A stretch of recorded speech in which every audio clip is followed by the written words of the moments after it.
Welcome back to the rugged, wild west coast of Tasmania. We're deep in the middle of what's easily been our most brutal four-wheel drive adventure yet. After 4 relentless days tackling the legendary $1,000 track, one of the toughest in Australia, the Jeep didn't make it and the 80 only just made it out alive. In this episode, we're heading back on a rescue mission to recover the Jeep and patch up the rigs to keep this trip alive. But just when things start to look up, the worst happens.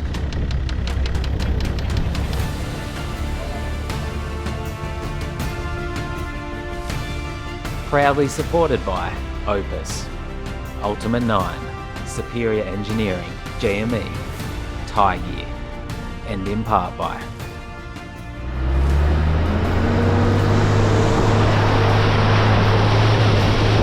I was going to say winter, but it's not even winter. It's just bloody cold. A very wet and cold, miserable spring morning here out on central west Tasmania, Waratah.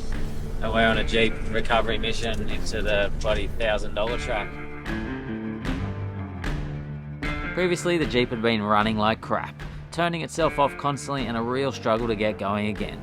We had left it at an access point where it wouldn't be too hard to retrieve, so let's head back out and see if we can get it.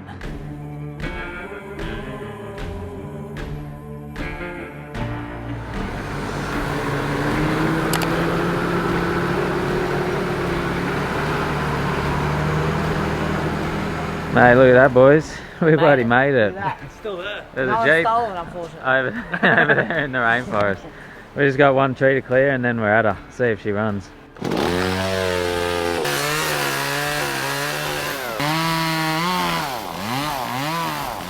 See if this thing runs. Are you ready for it? Yeah.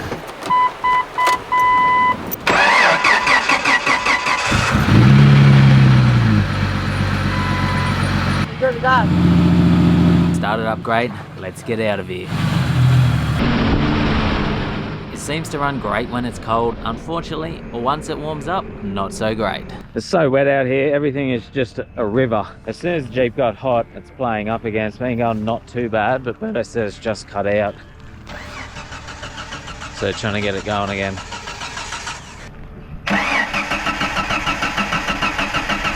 Once again, the Jeep is dead. Hook it up to the GQ and tow it the rest of the way out. How's this Tassie weather? So wet and cold all the time. So I can't really get it running at all now. It's just completely playing up. So I'm just towing him out. It sort of runs a bit, stops, runs a bit, stops. Oh, it sounds like shit too. It sounds like all gurgly and stuff.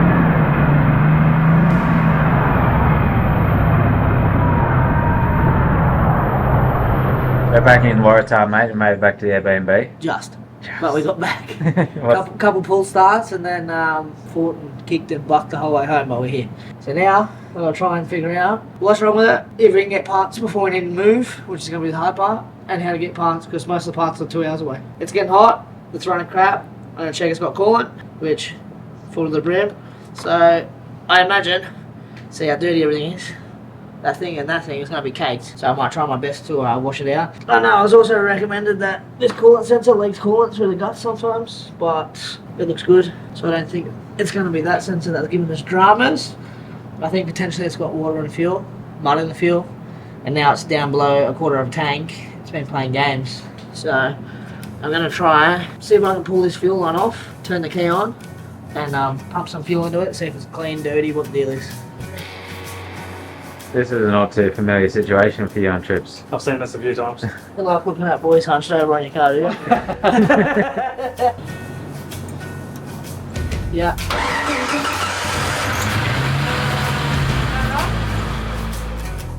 What's it running for now, mate? It's petrol. Don't know if it smells good, smell it. Everyone have a look at that. See the murkiness? Alright, then have a smell of it. You smell that? Smell like? Smells not like proper fuel. It's murky, like it's got a bit of muddy water in it. Smells super But big. there's no water on, like, Separation. there's no water separation in it. So I know we got fuel from some janky servo with the arrogant lady at the counter. So maybe she give us like 1 part diesel, 1 part 98. I don't know. Anyway, I think we need to get new fuel. A viscous hub, because that one spat some oil out when we started it. That might be why it's getting hot. That's why it's getting hot. and then also New one of these things. I knew, yeah, I can try and get one of them.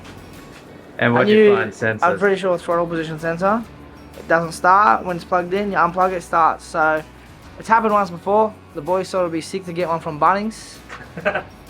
I don't know how good the quality of Bunnings stuff is, but that's not where I buy my car parts. That's where I get my wood and random bits and sorts, but not car parts. So I'm gonna make a quick phone call to my mate Ben at Just Lubes in Port Macquarie. He's gonna get me some cheap prices and some good deals. So, perfect. We'll get them sent to Launceston and Aaron's Rouse already is got car I've got parts. someone kicking parts up. bringing them out today for the 80, so Bring he it can out. bring some stuff out for the Jeep too. So we had 3 things to fix on the Jeep. Bad fuel, a sensor that was playing up, and the viscous fan hub was not working, which is why it would be getting hot. We were able to get a new sensor and fresh fuel. Unfortunately, couldn't get a fan hub, so Berto just put some tech screws in it to stop the oil leaking out. That petrol has had some time to sit and it's turned milky, so that petrol is definitely mostly just water. Yeah, well, you can. Demi and I are just trying to hose out the interior of the GQ. We've still got another like 9 days on the road and we've got a car full of mud, so try and make it somewhat clean. Razorback seat covers are a bit dirty, but we'll just be able to pull them off, wash them when we get home. That won't be an issue. And see this too, Razorback now got seat organisers.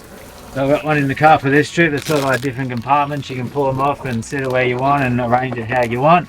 It's pretty good, so we keep a lot of our knickknacks, torches, different bits and pieces in there. Just snacks. Berto had given the radiator a good flush on the Jeep, and Alan was busy repairing the 80 with a new radiator and hubs for the front. Octane booster. Booster up. Aim of this stuff is to boost the octane. It's pretty self-explanatory. More horsepower, increase octane up to 30 points. That's what we want. Then we just drinking like Alan on a pub tomorrow night. Tomorrow night. Some new fuel and see how it goes. This thing to run perfect.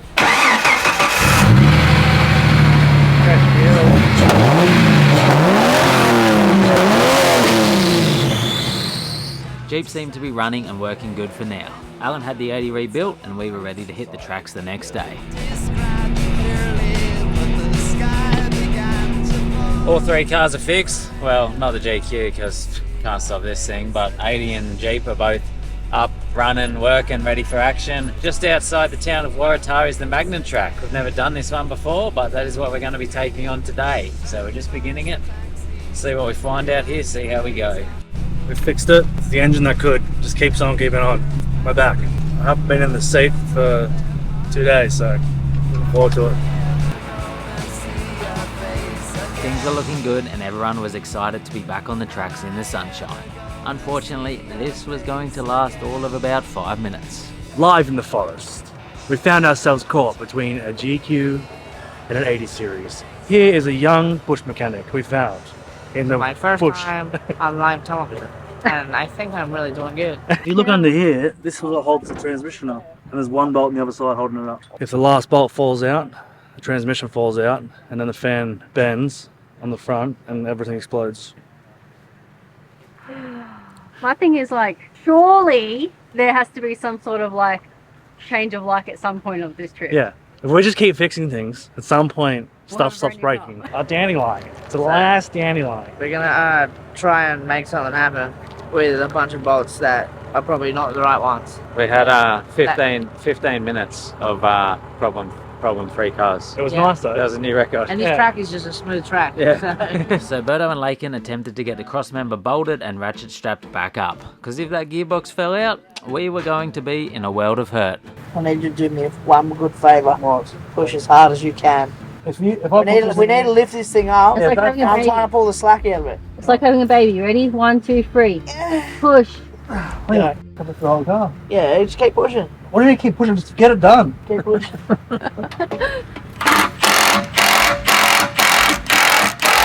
Oh. You say you gotta loosen it. Yeah. We're all just like, fuck.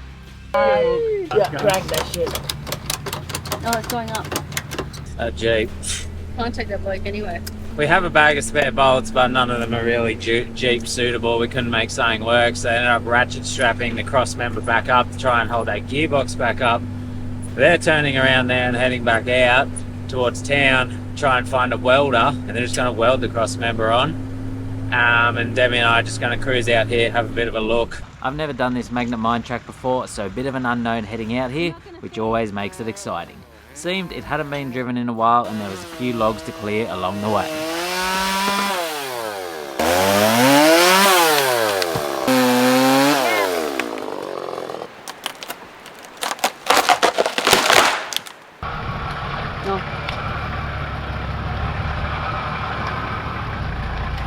Not too much more happened on that track, just a lot of tree clearing, and I made it through to river crossing here. There's an old collapsed bridge there, but this river is raging.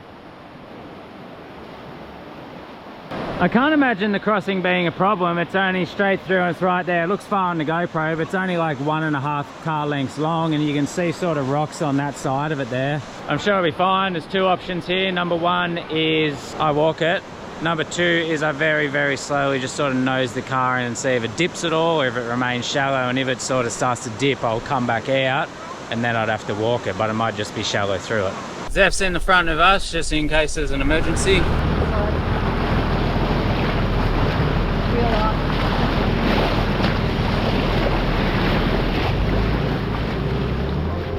No dramas across the creek, only a very short crossing. The boys have made it back to the tar, but on the way back into town, all of a sudden the 80 stalled out on the road and started making a horrible knocking noise.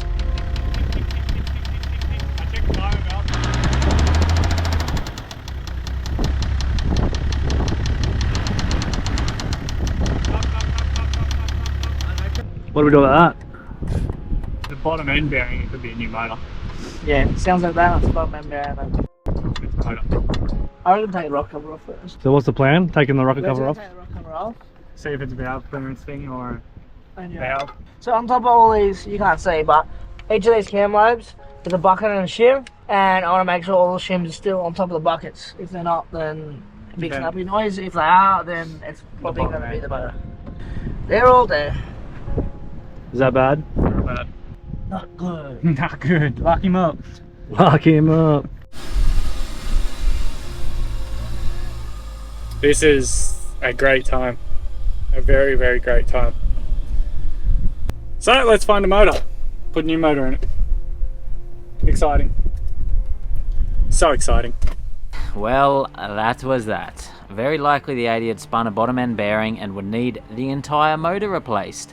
The boys were going to get it back to Waratah and try and formulate a plan. Basically, we needed a new motor, a place to put the motor in, and a way to get the 80 there. Demi and I had made it out to the middle of the mountains on the magnet track.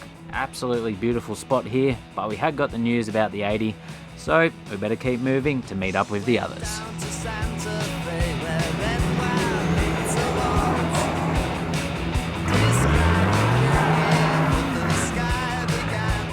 Had some lunch. That was a really nice spot there. And now we're going to start making our way out of the track. We're going to follow the other way out.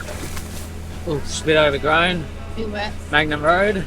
It's very wet. We're pretty much just driving down a river here currently. The track is a river.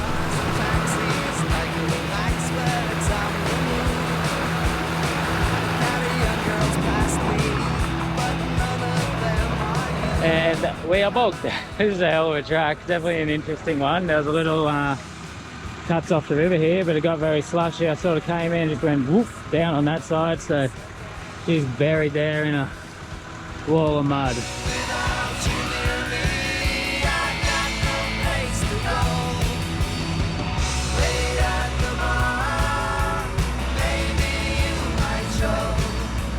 We're out.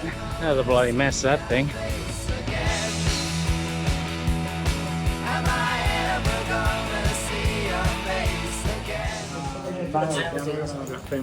What happens? It's great. We keep getting more messages, right? Not sure what happened here. We didn't film an update, but by some miracle, within an hour, we had managed to find a new motor for the 80 and a shed to swap it not too far away in the town of Rosebery. So we got the 80 there, double checked it hadn't fixed itself somehow.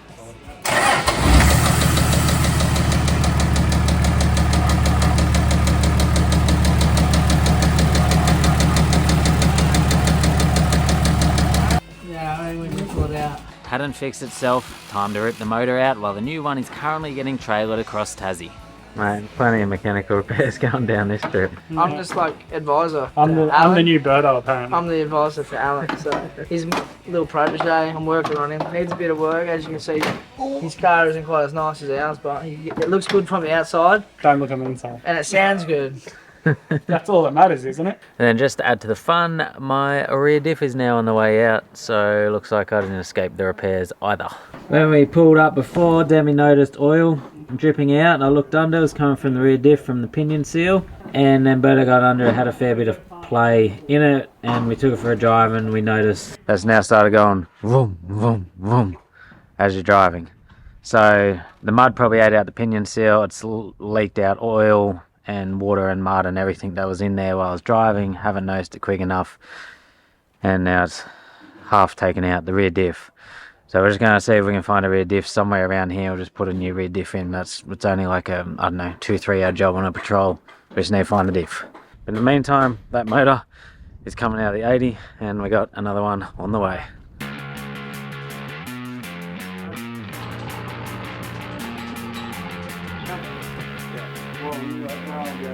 Mate, you got injector lines? Shit. We do all that shit while we're here. While it's out like this, you wait. Cheers. That's coming out of the head gasket. Would you? Smell that. Smell that, bro. I mean, if it gets you home, it gets you home. We're hoping it works. Just need to pull that one out and put this one in and hope it runs. If it doesn't run, That's going to be bad. that's going to be so devastating. I know where he lives, so he's going to get a call. That bonnet will come Here we go. Yeah, it's moving. Oh, What do you reckon, mate? She's coming out? Yeah, she's coming out. God's motor right here. We're lifting the car up. Oh, no, there we go. So now I reckon what we do, go under, potentially, under the mother engine mounts, pull the whole engine mount Pull them out so we can lower this and far come enough. forward. Yeah, Yeah. You're an ideas man, better. definitely a couple of one inches. Yeah, these things blow up every trip. Mate, back when I was at the workshop, this would be a weekly occurrence, one age there, mate. Finding my marketplace for $12. What are these? Big ugly. These are pink Ugg boots, mate. It's the safest ones. Everyone, they're like high vis. And then Zeph is here. He's got a blanket, he's got a banana, he's got a fire, and he's got a show. How do you enjoy the trip, Zevy?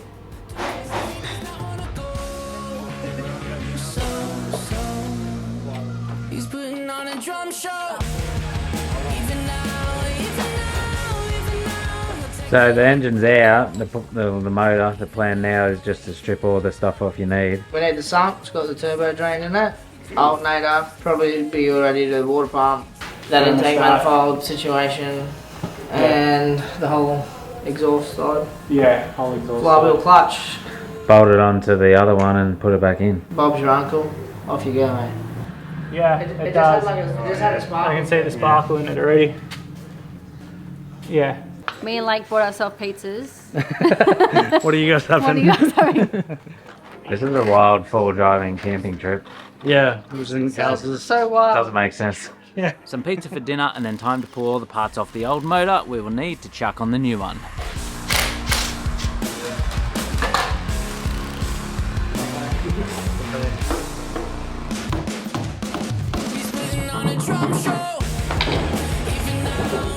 That's straight bearing material. Number 6, we reckon. What are we looking at better? That's bearing material. That one's. 5. Yeah, pull it off and I'll show you. You're joking. Yep. In there's meant to be a bearing. It's not even in it. A little sleeve on it. Cool. So the bearings wore out, or it ran out of starved oil. Wore away all this material. They normally spin on just like an oil film, and then it got really thin. Spun around during the other one. Make bad mess, no good. Engine shagged. So that, when that goes, that takes out the engine. Well, it's definitely confirmed that the 80 did spin a bottom end bearing and that motor is busted. That was us for the night though. Get a good night rest, ready to put the other motor in tomorrow. Did that make it better though? Next morning, another lovely rainy, cold day in Tasmania. That's like sludge. It is very thick. It's not sparkly. What are you thinking, mate? It's oil, and it doesn't have sparkles in it, so we're one step forward. It's pretty thick though. He must have had that extra juicy 6,000 oil. So the dead one, which is over there, got fully stripped last night. Here's all the parts off it.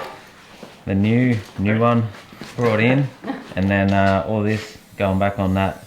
Hopefully she's good.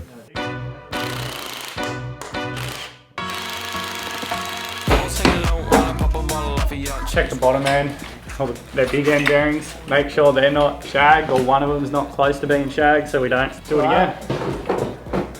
So it's not 100% perfect, but it's not bad at all. We don't have to worry about it too much. It's not about to spin like the other one. Yeah. A few marks in it.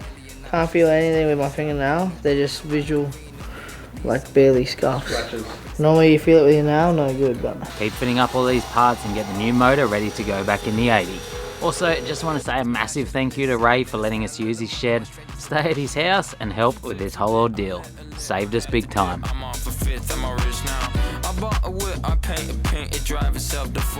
We're talking before, and we're just saying this trip has been about as far as you can possibly imagine away from like a relaxing four-wheel driving camping trip. It's just been carnage.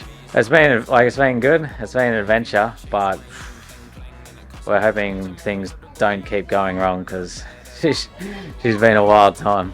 The parts are pretty much on. Clutch, flywheel, exhaust, turbo's back on, intake's on, boost compensator pump is back on, timing belt's on.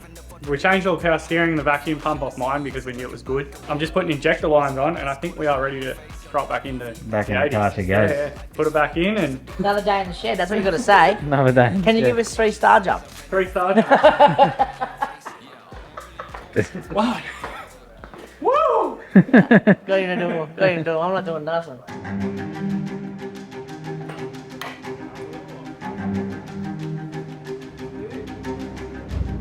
Mate, did you think you'd be changing an 80 series motor on our Tassie trip?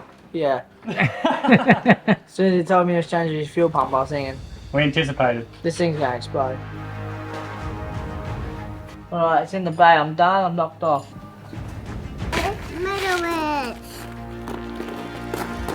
Oh, look at that oil. As you've just seen, we've just boiling the vehicle. We've put a whole new engine in that we got for $1,000. Very cheap. We are 50-50 whether it's going to run or not run.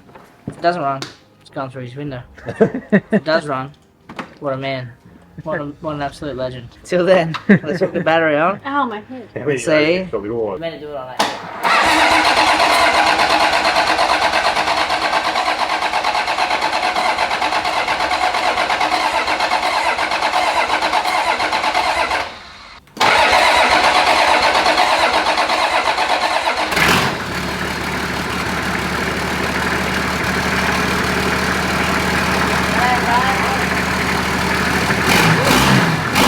I call that good enough.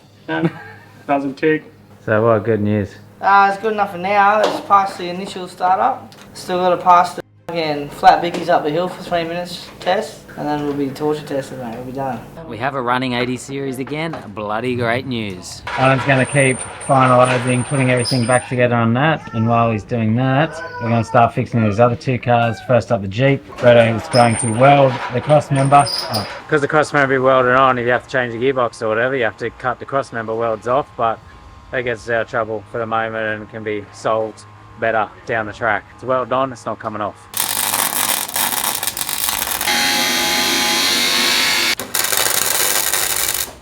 Jeep is fixed, cross member welded back on. Now, time for my car. Apparently in Tasmania it is easier to get a new engine than it is to get a petrol rear diff. I have 4.3s, can't find a 4.3 rear anywhere.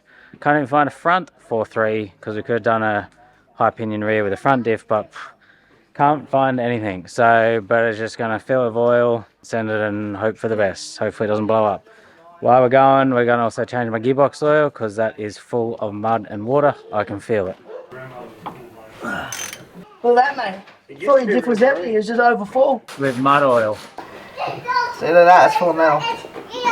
See the colour that coming out? Yeah. We're just going to put in some new oil. What's the verdict? It's got dirty oil in it. It was full of water. I know, we're going to do not that many Ks.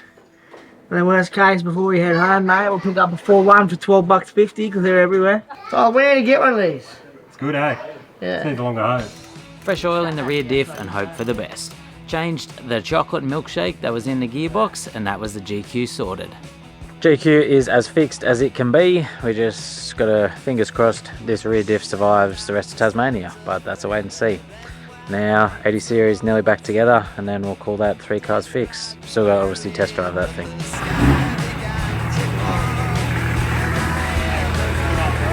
See if she breaks.